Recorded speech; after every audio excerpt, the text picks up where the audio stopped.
For more on the vote and the situation in Gaza, let's speak to Anwar Mhajne. She's an assistant professor of political science and international studies and is based in Boston. Thank you very much for joining us here on TRT World. So 153 nations voted in favor of the resolution calling for a ceasefire in Gaza. So it's clear that both Israel and the United States find themselves largely isolated globally. But the question is, do Israel and the US even care about what's the world's opinion on the situation in Gaza? Because Israel's attacks on the besieged enclave have continued relentlessly since the 7th of October, despite calls by independent organizations and the United Nations to halt the assault.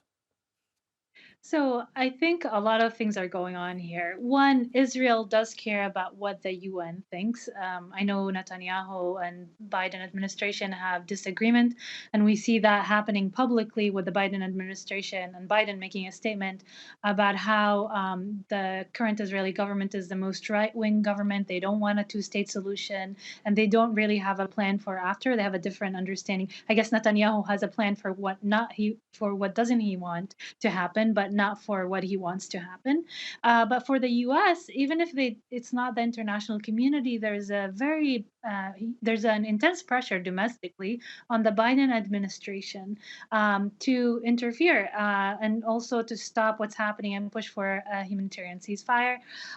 We know that there's support for humanitarian pause, not a ceasefire, in exchange for negotiating the release of some hostages, including U.S. hostages. But also, we know next year is an election year for the Biden administration, and the support for his policies toward what's happening in Gaza and Israel is really low, especially amongst the base that usually votes for Democrats, the young voters. So that's putting immense pressure. And we see that the pressure is mounting enough for the discussions to be public.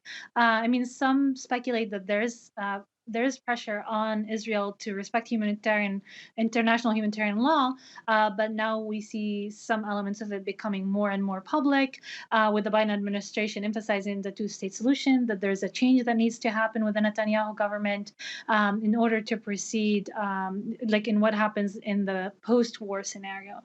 We also see that the UAE made a statement that they are going to help with reconstruction of Gaza after the war.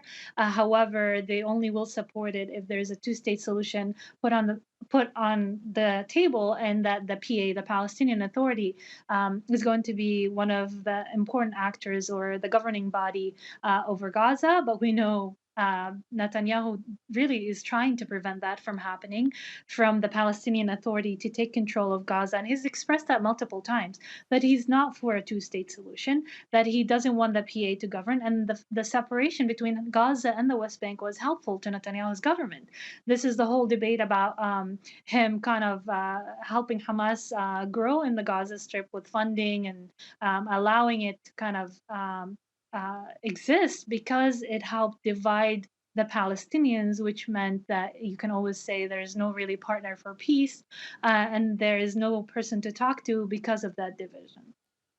Right now, Professor, I think it's Yeah. important to remind our audience that today's vote in the United Nations General Assembly was non binding. But let me ask Mhm. you, could this vote possibly pave the way for a binding resolution in the United Nations Security Council? Unfortunately, I doubt it. And it is because of the US. The US has a history of vetoing resolutions against Israel in the Security Council. I think this is like the 42nd resolution or something that the US vetoed in the Security Council. I think it's more symbolic, but also it will put pressure on the Biden administration domestically and internationally to at least push for a humanitarian pause and push the Netanyahu push Netanyahu's government to actually start thinking about post-war scenario and also respect human rights and humanitarian law and prevent the huge toll of civilian casualties.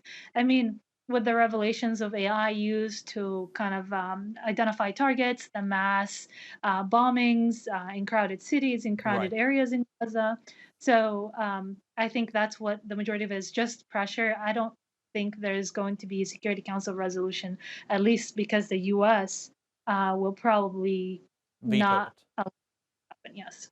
Right. Now, Professor, let me ask you about the humanitarian situation in the besieged Gaza Strip.